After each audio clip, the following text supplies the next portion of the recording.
بسم اللہ الرحمن الرحیم۔ السلام علیکم ورحمۃ اللہ وبرکاتہ۔ ان گنت لا تعداد درود و سلام آقا نامدار علیہ الصلوۃ والسلام اور آپ کی آل طاہر پر۔ میں ہوں دا میسج ٹی وی سے خالد بخاری۔ ہم نے اپنے ناظرین کے ذوق کے مد نظر آن لائن کتاب کا سلسلہ شروع کر رکھا ہے۔ اسی سلسلے کو آگے بڑھاتے ہوئے ایک نئی ویڈیو تقرب الہی کے نام سے۔ امید کرتا ہوں کہ آج کی کاوش آپ کو پسند آئے گی۔ ان تمام احباب سے گزارش بھی کرتا ہوں جو ہمارے چینل کو ابھی تک جنہوں نے سبسکرائب نہیں کیا وہ ہمارے چینل کو سبسکرائب کر لیں، ساتھ میں بیل آئیکن دبا لیں تاکہ ہر آنے والی لیٹسٹ ویڈیو ان کو بر وقت مل سکے۔ ویڈیو کو لائک کیجیے گا، شیئر کیجیے گا اور کمنٹس باکس میں اپنے کمنٹس لازمی دیجیے گا۔ بلا تمہید بلا تاخیر آج کی ویڈیو شروع کرتے ہیں۔ ہر مقرب جانتا ہے کہ تقرب الہی کی منزل ایک لامحدود سفر ہی کا نام ہے۔ اگر تقرب الہی کسی مقام کا نام ہے تو یہ مقام بذات خود سفر میں ہے۔ خالق کے ساتھ مخلوق کا قرب کسی فارمولے کا محتاج نہیں۔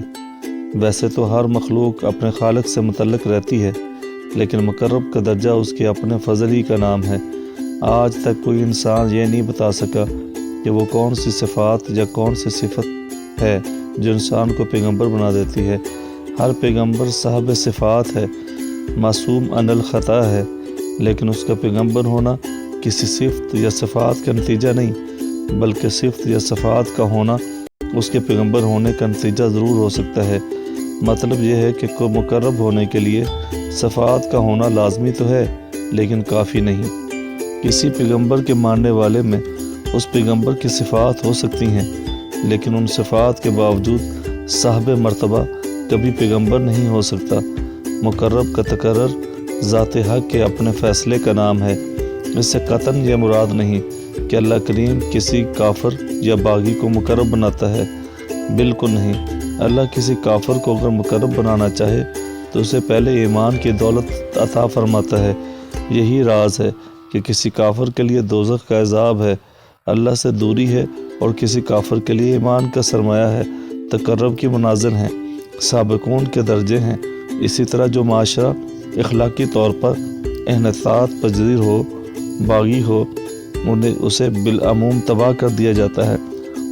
لیکن اسلام سے قبل عرب کا معاشرہ ہر بھلائی رکھتا تھا، تباہ ہونے کے قابل تھا، لیکن اللہ نے اپنے فضل بے پایاں سے اسے اپنی رحمت عطا کر دی، بلکہ رحمت للعالمین صلی اللہ علیہ وآلہ وسلم عطا فرما دیے۔ باغی معاشرے پر اللہ کی رحمتوں کی بارش، دور رہنے والوں کو تقرب کے مژدے، بد نصیبوں کو خوش نصیبی کی خلت، اس کے کام وہی جانتا ہے۔ تقرب حاصل کرنے کا عمل کوئی عمل نہیں، یہ فضل کا مقام ہے، اس کی رضا کی بات ہے۔ اس کی رضا کی بس کیا بات ہے، جو چاہے کرے، جیسے کرے۔ خالق مطلق، وہ کسی کے آگے جواب دہ تو نہیں۔ وہ چاہے تو کسی کو ظلمات سے نکال کر نور میں داخل کر دے، چاہے تو اس کے گناہوں کو نیکیوں میں بدل دے، اور کبھی کبھی شان بے نیازی کسی کے اعمال یکساں ضائع کر دے۔ ابلیس حکم عدولی کرے تو اسے ہمیشہ کے لیے لائن اور رجیم قرار دے دیا جائے۔ آدم کسی حکم کے پابند نہ رہ سکیں تو انہیں خلافت عرضی کے سفر پر روانہ فرما دیا جائے۔ تقرب کی منزل عجب منزل ہے۔ تقرب الہی کے جلوے نار نمرود میں بھی حاصل ہو سکتے ہیں۔ مصر کے بازار میں بکنے والے غلام کو ایسا مقرب بنا دیا جاتا ہے کہ اس کا قصہ احسن القصص بن کر رہ جاتا ہے۔ تقرب کی داستان کربلاؤں کا سفر طے کر سکتی ہے۔ تقرب کا فارمولہ شہید کے خون سے لکھا جاتا ہے۔ یتیم کے فاقوں سے تقرب کے نسخے مرتب ہو سکتے ہیں۔ ہر ماننے والے مومن کے دل میں تقرب الہی کی خواہش موجود رہتی ہے۔ انسان عبادت کرتا ہے، اس کے حکم کی اطاعت کرتا ہے، اس کے قرب کی آرزو کرتا ہے، لیکن ہر مومن یکساں طور پر مقرب نہیں ہوتا، نہ ہو سکتا ہے۔ کچھ لوگوں کو اللہ خود ہی اولیاء اللہ کے نام سے منسوب کرتا ہے۔ ان کے لیے خوف اور حزن کی سختیاں ختم کر دی جاتی ہیں۔ کچھ مومنوں پر گردش زمان و مکان کی منزل مسلط ہو جاتی ہے۔ وہ مومن ہیں لیکن مصاب اولام میں گرے ہوئے ہیں۔ ان کے دل میں ایمان کا چراغ روشن رہتا ہے، لیکن حالات کے تیز طوفان ان پر حملہ آور رہتے ہیں۔ غریب کا یقین قائم رہے تو مقرب ہو سکتا ہے، لیکن کبھی کبھی غریب اپنی غریبی سے اتنا مغلوب الحال ہو جاتا ہے کہ وہ اللہ کی رحمت سے بھی مایوس ہو جاتا ہے۔ غریبی انسان کو جہاں قریب کرتی ہے وہاں اللہ تعالیٰ سے دور بھی کر دیتی ہے۔ ایک مقرب کا حال کسی دوسرے پر کم ہی عیاں ہوتا ہے۔ تقرب ایک رمز کی طرح ہے جو محب اور محبوب میں ہوتی ہے۔ ایک مقرب کا مرتبہ دوسرے مقرب سے پوشیدہ ہو سکتا ہے۔ کبھی کبھی مقرب اپنے تقرب سے خود بھی ناآشنا ہو سکتا ہے۔ انسان جب تقرب الہی کی منزل پر روانہ ہوتا ہے تو اس کے لیے یہ بھی تقرب کی دلیل ہے کہ وہ تقرب کی تلاش میں نکلا ہے۔ تقرب کا متلاسی اپنے آپ کا جائزہ لے تو اسے معلوم ہوگا کہ اس کے وجود کے کسی نہ کسی حصے میں تقرب کی تڑپ موجود ہے۔ وہ تڑپ ہی اس کے لیے تقرب کے راز فاش کرتی ہے۔ اگر انسان کی پیشانی میں تڑپ ہو تو اسے اللہ کا قرب سجدہ شوق میسر آئے گا۔ جبین شوق جب سجدوں سے سرفراز ہوتی ہے، انسان تقرب کی منزل طے کرتا ہے۔ ہر طالب کی جبین نیاز میں سجدوں کی تڑپ نہیں ہوتی۔ کچھ لوگ اپنے مالک کا قرب اپنی مشتاق نگاہی سے تلاش کرتے ہیں۔ وہ کاسا چشم تمنا لے کر نکلتے ہیں اور نظاروں میں اپنے مالک کی جلوہ گری سے لطف اندوز ہو کر تقرب کے مدارج طے کرتے ہیں۔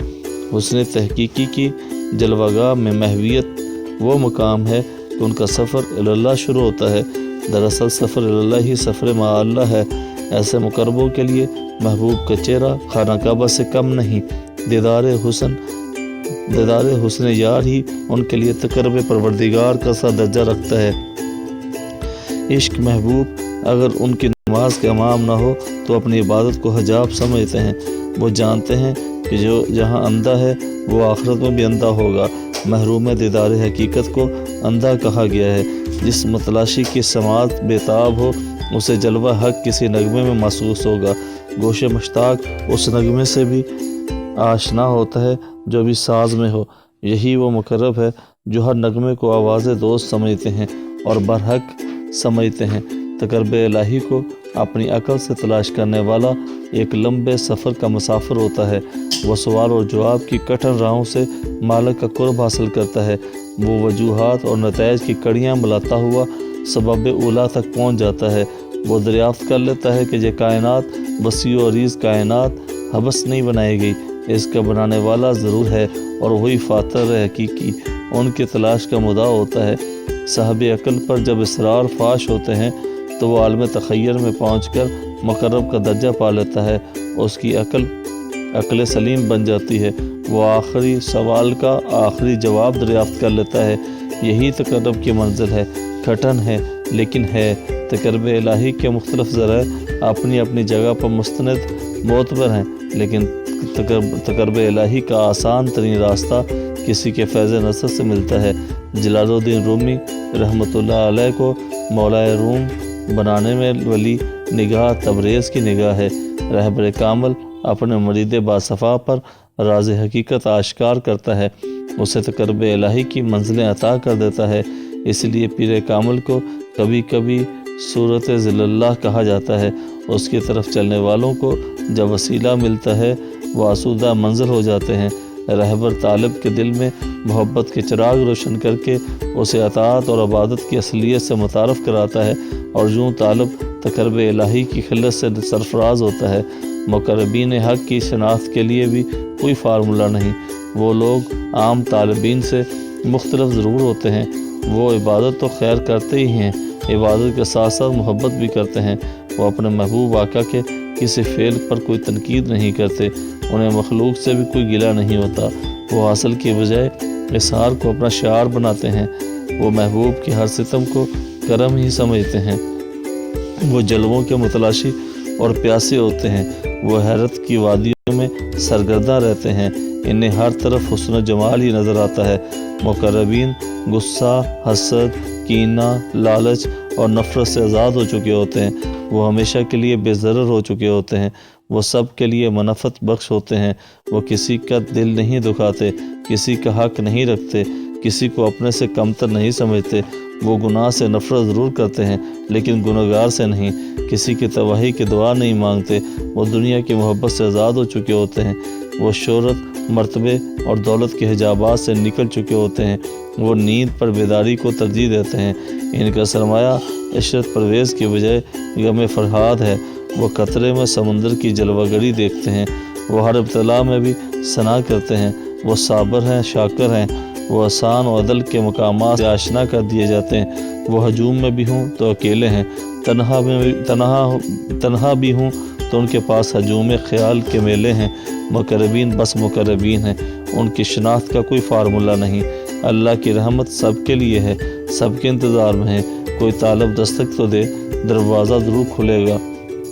بہرحال خالق کے تقرب کی راہیں خالق کی ذات کی طرح لامحدود ہیں۔ تقرب الہی کے اصول کا ایک بڑا ذریعہ خدمت خلق ہے۔ جب تک انسان مقرب نہ ہو، مخلوق خدا کے قریب نہیں جا سکتا۔ ہر مقرب الہی کا مخلوق کا خادم اور موسن ہوگا۔ جو انسان سب سے زیادہ مقرب الہی ہوگا، وہی انسان تمام مخلوق کے لیے رحمت مجسم ہے۔ رب العالمین کے عظیم مقرب رحمت للعالمین صلی اللہ علیہ وآلہ وسلم، آپ صلی اللہ علیہ وآلہ وسلم ایک طرف تو اللہ کے انتہائی قریب ہیں، دوسری طرف مخلوق کے لیے انتہائی شفیق ہیں۔ اللہ کریم نے خود حضور صلی اللہ علیہ وآلہ وسلم کے لیے رؤوف و رحیم کے الفاظ استعمال فرمائے ہیں۔ آپ صلی اللہ علیہ وآلہ وسلم کا تقرب سب سے زیادہ اس حد تک کہ دنیا کے تمام مقربوں کو اسی در سے تقرب الہی کا شعور عطا ہوتا ہے۔ جس پر حضور صلی اللہ علیہ وآلہ وسلم مہربان ہوں، اسے تقرب الہی کی منزلیں میسر آتی ہیں، اور جس پر اللہ مہربان ہو اسے عشق نبی صلی اللہ علیہ وآلہ وسلم کے دولت و سعادت عطا ہوتی ہے۔ تقرب الہی دراصل تقرب محبوب خدا صلی اللہ علیہ وآلہ وسلم ہے۔ جو شخص حضور صلی اللہ علیہ وآلہ وسلم کے قریب ہو وہ اللہ کے قریب، اور جو حضور صلی اللہ علیہ وآلہ وسلم سے دور وہ تقرب الہی سے بھی ہمیشہ ہمیشہ کے لیے محروم۔ جس پر عشق مصطفیٰ صلی اللہ علیہ وآلہ وسلم بند، اس پر تقرب خداوند بھی بند۔ عجب بات تو یہ ہے کہ اللہ کے مقرب انسانوں کے قریب رہتے ہیں، کہیں انسان کا قرب ہی اللہ کا قرب نہ ہو۔ وہ جو صرف اللہ کے قریب تھا اور انسان کے قریب ہونے سے منکر ہوا، اس کا حشر تو سب کو معلوم ہی ہے۔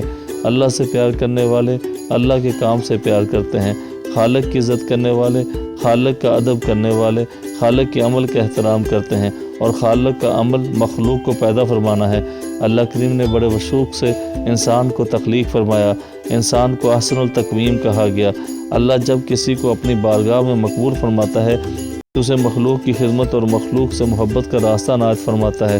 اللہ نے اپنے سب سے پیارے انسان حضرت محمد صلی اللہ علیہ وآلہ وسلم کو، اپنے محبوب انسان صلی اللہ علیہ وآلہ وسلم کو جب جہانوں کے لیے رحمت بنا کر بھیجا، اللہ اس کے فرشتے نبی کریم صلی اللہ علیہ وآلہ وسلم پر درود بھیجتے ہیں، اور حضور صلی اللہ علیہ وآلہ وسلم اللہ سے محبت فرماتے ہیں، اور آپ مخلوق کے لیے باعث رحمت ہیں۔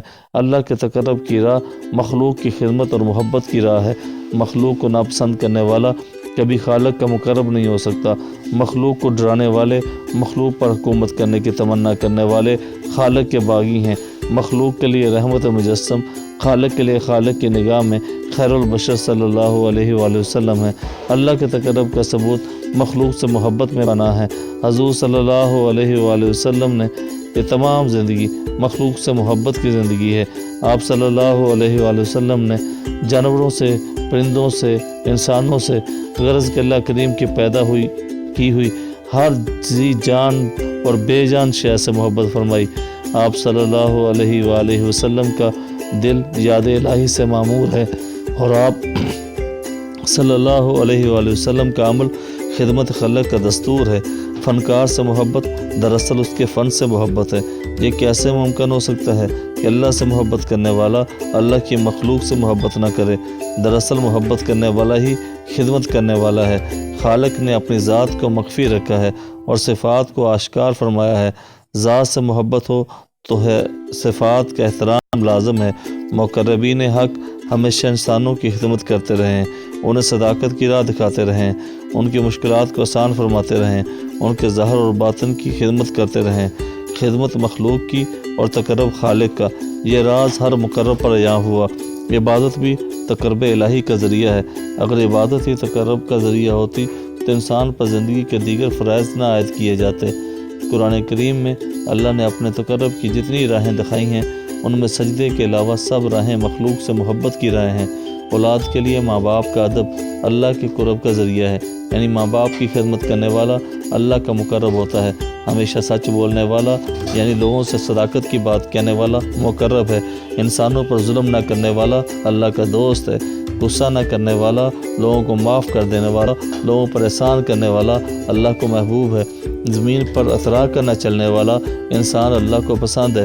وہ انسان جس کا دل محبت سے سرشار ہے اللہ کے قریب ہے۔ اللہ سے محبت ہی انسانوں سے محبت ہے۔ اللہ کے مقرب کسی کے لیے بد دعا نہیں کرتے، کسی پر ظلم نہیں کرتے، ظالم ہونے پر مظلوم ہونے کو ترجیح دیتے ہیں۔ اللہ کے مقرب دنیا کی عبرت قدوں میں پھونک مار مار کر قدم رکھتے ہیں۔ وہ جانتے ہیں کہ انسانوں کی دنیا میں انسانوں سے حسن سلوک کی راہ حق ہے۔ اللہ کے نام پر خیرات انسانوں کو دی جاتی ہے۔ اللہ کی راہ میں خرچ کرنا انسانوں کی خدمت کے لیے خرچ کرنا ہے۔ یتیم کی خدمت کسی انسان کی خدمت ہے، غریب کی مدد کسی انسان کی مدد ہے، بیمار پرسی کسی انسان کے لیے ہے۔ ماں باپ انسان ہے۔ اللہ کی اطاعت پیغمبر کی اطاعت سے مسروط ہے، اور پیغمبر صلی اللہ علیہ وآلہ وسلم انسانوں کی طرح انسان ہیں۔ ان پر وحی کا نزول ہوتا ہے، اور وحی کی تعلیمات انسان کو رحمت عالم صلی اللہ علیہ وآلہ وسلم بنانے کا علم ہے۔ گویا کہ انسان انسانوں کے قریب ہو جائے تو اللہ کے قریب ہو جاتا ہے۔ ایک اندھا آدمی اگر توجہ سے محروم ہو جائے تو آسمانوں سے فرشتہ وحی لے کر آتا ہے کہ اے حبیب صلی اللہ علیہ وآلہ وسلم، اس اندھے کی طرف توجہ نہ کر کے اللہ کو بہت خوش تو نہیں کیا؟ اللہ نے ہمیں دنیا میں بھیجا ہے، انسانوں کی دنیا میں۔ اگر اپنے پاس ہی رکھنا ہوتا تو اللہ اپنے پاس ہی رہنے دیتا۔ اس دنیا میں اللہ نے آنے کا مطلب یہ ہے کہ اس دنیا کی رونقوں میں رہ کر اللہ کو یاد رکھا جائے، اللہ کا تقرب تلاش کیا جائے۔ اللہ کی تلاش انسان کو کسی انسان ہی کے پاس لے جاتی ہے۔ اللہ کا راستہ تنہائی میں دریافت ہوتا ہے، اور یہ راستہ انسانوں میں رہ کر طے کیا جاتا ہے۔ اگر انسان کے لیے صرف یاد حق ہی سب کچھ ہوتی تو مقرب صلی اللہ علیہ وآلہ وسلم کی ذات غار حرا سے باہر نہ آتی۔ جو انسان اللہ کو جتنا قریب ہوگا اتنا ہی مخلوق کے قریب ہوگا۔ اللہ کے قریب رہنے والے پیغمبروں کو مخلوق کے قریب ہی دیکھا گیا ہے۔ اللہ کا قرب یقیناً مخلوق کا قرب ہے، لیکن مخلوق کا قرب ضروری نہیں کہ اللہ کا قرب ہو۔ یہ راز جاننا ضروری ہے۔ اسی طرح کی بے شمار ویڈیوز کے لیے ہمارے چینل کو سبسکرائب کر لیں، ساتھ میں بیل آئیکن دبا لیں تاکہ ہر آنے والی لیٹسٹ ویڈیو آپ کو بر وقت مل سکے۔ امید کرتا ہوں کہ آج کی کاوش آپ کو پسند آئی ہوگی۔ ان تمام احباب کا شکر گزار ہوں جو اپنی قیمتی آراء کمنٹس باکس کے اندر لکھتے رہتے ہیں۔ ویڈیوز کو مزید بہتر بنانے کے لیے ہمیں اپنی قیمتی آراء سے ضرور نوازیے گا۔ ملتے ہیں ایک نئے ویڈیو کے ساتھ، تب تک اجازت دیں۔ نئی ویڈیو کا ٹائٹل ہوگا محبوب۔